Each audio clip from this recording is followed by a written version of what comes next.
Shalom and welcome to another in our series of podcasts from Temple Beth Am, a dynamic center for conservative Judaism in Los Angeles. You are listening to a Yizkor sermon by Rabbi-Cantor Chorny. A note to be opened in the event of my death. These were the words scrawled across a letter my friend's father gave her 19 years ago before his recent passing. I found myself saying to this friend, "Oh God, I would definitely have lost the envelope or forgotten about it entirely." "No, you wouldn't," she said. She's probably right. I've heard a lot of stories lately about ethical wills. War, it would seem, leads to an uptick in these kinds of letters. There are too many stories of young people in the IDF hovering over their keyboards, bags packed as they prepare to report for duty. I'm writing you this message on the way to the base.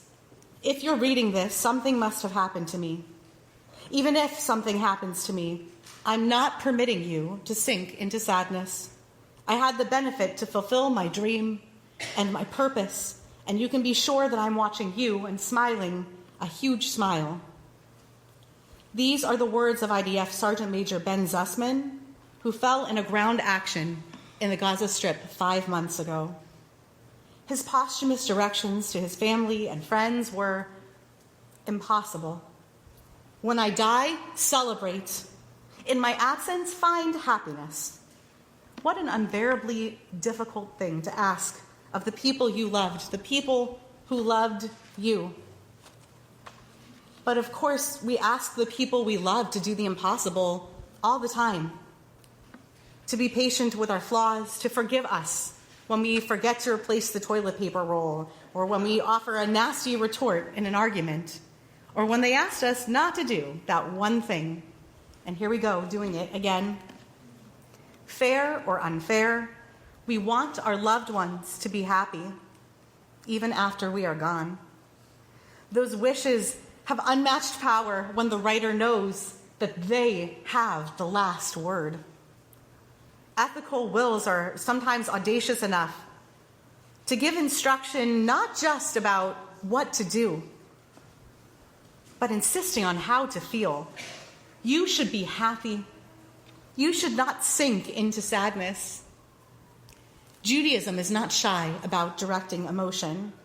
It's kind of wild when you think about it that our tradition contains within it so many mandates for feelings.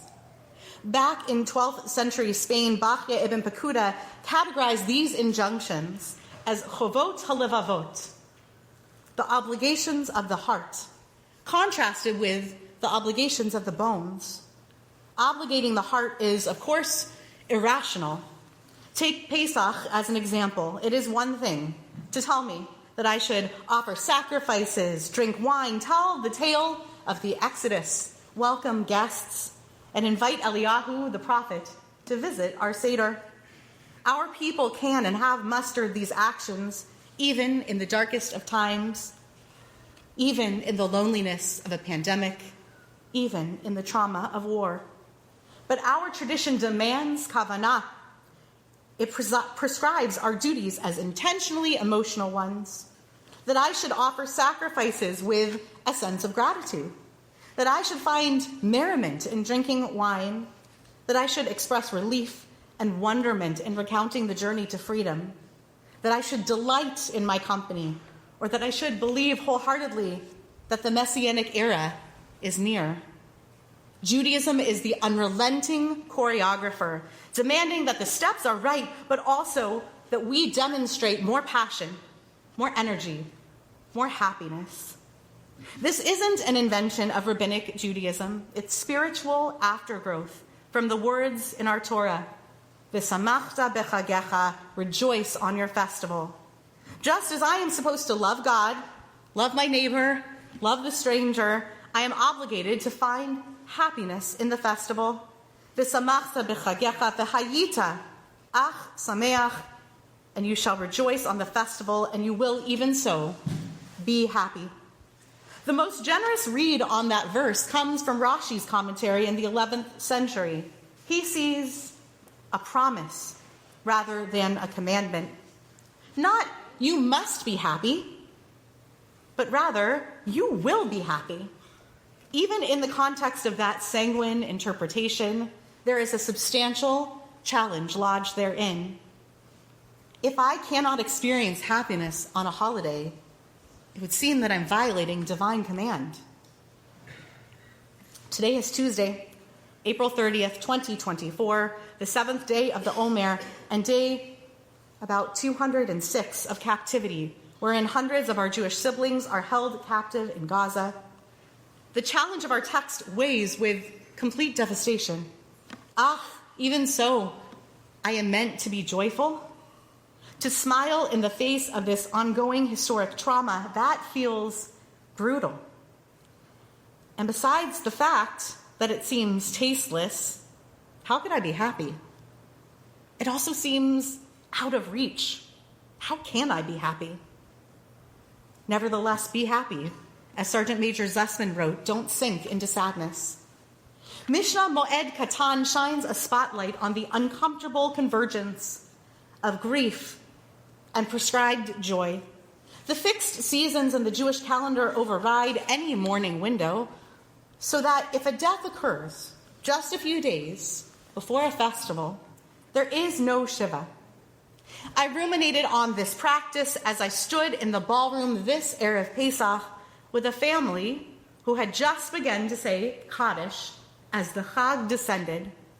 They could only serve cold cuts and pickles, a menu that was symbolically caught between Pesach and not Pesach. On paper, Shiva was canceled out. Nevertheless, Pesach descended, and with it, a sense of transcendent joy assigned to the entire Jewish people. So the simcha of the festival came to sit with them, like a visitor at Shiva, an uncomfortable and inevitable reminder that each of them was and is still alive. The Jewish tradition guides us through the cold splashes of water on our hands after a funeral, the first bites of a consolation meal, as if to say, this is mortality. For death to be potent, we have to know life and live it with the same hands that just buried a loved one and the same lips that spoke the first Kaddish. And just like that, Seder night descended, and the same people who just asked the merciful one to give the soul of their loved one a place in heaven, even they are asked to sit at the table, ke'ilu, as if they have just been personally redeemed from captivity. They are not permitted to sink into sadness. Our people have set these fixed times for joy, their inheritance and impact so big that nothing, not even loss of life, pushes off the requirement to lean into celebration. We have given the same treatment to communal sadness. We took the date of Tisha B'Av and made of it a container of collective grief. For one long summer month, we are required to enter a kiyum avelut shebalev, a stance of an aggrieved heart. Maimonides says that each generation, a person must act ke'ilu. That applies to everything the Torah commands us to remember and not forget, not just the marvel of redemption, but also the lachrymose burden of the temple's destruction. To remember it as if we personally saw foxes playing amongst the smoking rubble. Tisha B'Av demands that we be sad, even if you're at summer camp in the month of Av, otherwise nurturing the joy of that special community. To be sad, even if, like my kid standing in the back there, you have a mid-July birthday that sometimes coincides with the 9th of Av, that sadness calls with the same mandated intensity as the commanded joy of the festivals. Our world was broken, it is still broken, and so our hearts must be broken too, shattered like the glass at a wedding. Rav Soloveitchik, the great 20th century Jewish philosopher, wrote that there is a universal Jewish experience that overrides and disrupts personal grief and even personal joy. He explained that the backdrop to the Jewish calendar is unitive time consciousness. There is no before. There is no after. The enslavement in Egypt and the exodus and the destruction of the temples are all happening in a kind of now, in the sense that now is always for the Jewish people. And within that now construct, we find two kinds of grief, says Soloveitchik: Avelut Yeshana and Avelut Chadasha, old grief and new grief. Avelut Yeshana is old grief that has been curated into a ritual rhythm. Old grief is communal. It starts with ambiguity and compounds over time into a fixed vessel on our calendar. It holds volumes, like the keynote on Tisha B'Av that revisits centuries of persecution and pain. Judaism cinches this pile of tragedies into a thick bundle of memories and commands the expression of sadness. This cultivated bewailing doubles as a refusal to accept the horrors that God has permitted to befall the people, to befall our world. Rav Soloveitchik writes that the Jew is asked to express her humanity through this sadness. She must cry, weep, despair, grieve, and mourn as if she could change the cosmic laws by exhibiting those emotions. In times of distress and sorrow, these emotions are noble, even though they express the human protest against iniquity in nature and also pose an unanswerable question concerning justice in the world. That is old grief. New grief, by contrast, is personal grief. Death, that is news to us, uncurated, raw. New grief starts as a horrifically sharp pain at a fever pitch, and over time it fades to some other kind of hurt, the lingering ache of a missed loved one. Wondering what Dad would say if he were here right now. Missing your sister or your child on their birthday. A tide that crashes intermittently but mostly wanes. Jewish law takes a file to the jagged edges of personal grief. The festival pulls the mourner out of the depths and into the cheerful current of Jewish life where it is almost impossible to be lonely. The mourner is conscripted into the great communal play acting of Ke'ilu.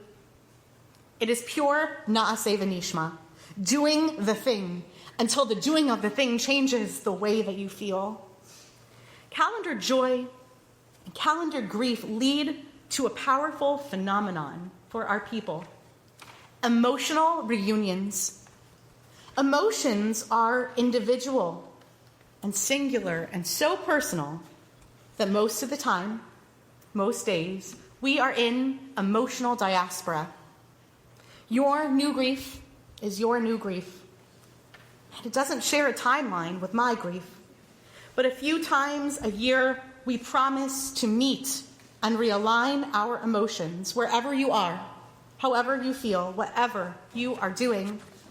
I'll see you at Shavuot. And as Rashi promises, we will be happy. And even if I'm not sitting on the floor next to you this Tisha B'Av, I will sit by candlelight, letting the words of Eicha wash over me and feel wax drip onto my fingers, knowing somewhere you, too, are watching the light flicker over our shared old grief. At Yizkor, we experience the pinnacle of emotional synchrony.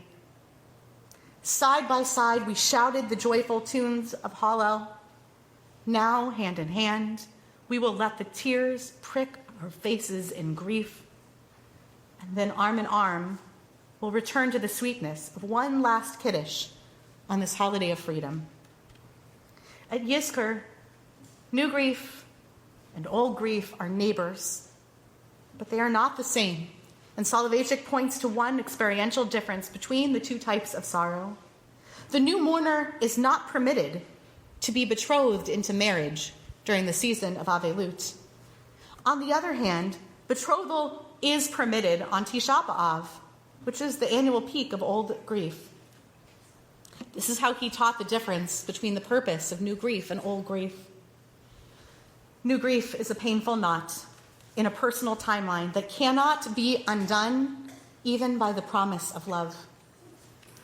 Old grief, on the other hand, is a sword that has been hammered into the plowshare of resolve. Old grief swears that we will move on. We will build. We will rebuild. We will find joy as we imagine what comes next. We will be happy.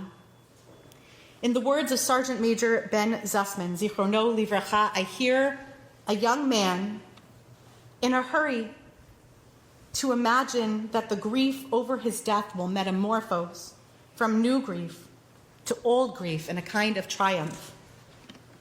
He wrote, "If God forbid you sit Shiva, make it a week of friends, family, and fun. There should be food, meat, of course, beers, sweet drinks, seeds, tea, and of course, mother's cookies. Make jokes, tell stories, meet all my other friends you haven't met yet. Wow, I'd like to sit there and see them all. I'm jealous of you. I have stood in some of your living rooms under the fog of Shiva and heard you share and echo similar wishes from your loved ones. He wanted us to celebrate his life. She wanted me to be happy. We are trying to mark his legacy with joy. If only we could will our new grief into old grief. Grief that can be curated, expected, contained. Grief that can even be shared. A grief that carries with it a vow that we will be perpetually ach sameach, that despite it all, eventually, if not now, we will find a happy ending. Yizkor is as close as we get to that ideal, a moment of orchestrated sadness nestled in the hug of a holiday. Obligatory sadness, sandwiched between great slices of obligatory happiness. At Sergeant Major Zussman's funeral, his mom offered a response to her son's ethical will with equal measures of faith and conviction. She said, "We will prevail, we will live, we will prosper, and we will build." What exactly is this joy that comes somewhat immediately after grief? Rabbi Alan Liu of blessed memory offers this framing. And when we speak of joy here, we are not speaking of fun. Joy is a deep release of the soul, and it includes death and pain. Joy is any feeling fully felt, any experience we give our full being to. So I will not tell you to be happy this Yom Tov. I won't tell you that you should have fun in the face of your new grief, to find pleasure in our world at war. But I will implore you to seek the joy of deep release, to fully inhabit life, to search for the joy that not only defies death, but rises from its ashes, to let your happiness defy death, to be ach sameach. I'll end with words from a poem by Rabbi Rachel Barenblatt, published the same week as the Zussman funeral. You're allowed to feel whatever you feel, including, of course, sad, despairing, furious, alone, panic-stricken, unable to breathe, unable to sleep, or maybe to wake up knowing how many will never wake again. I want to say, kindle one candle and breathe with its light. Inside you, the tempests will settle. But this may not be true. I can't promise when the grief will end. Bring light anyway. Our souls are God's candles. Even when we're not sure, we still know how to shine. You have been listening to another in our series of podcasts from Temple Beth Am, a dynamic center for conservative Judaism in Los Angeles. If you enjoy these podcasts, we invite you to write a review on the Apple Podcast site or wherever you get your podcasts. For more information about Temple Beth Am Los Angeles, go to tbala.org.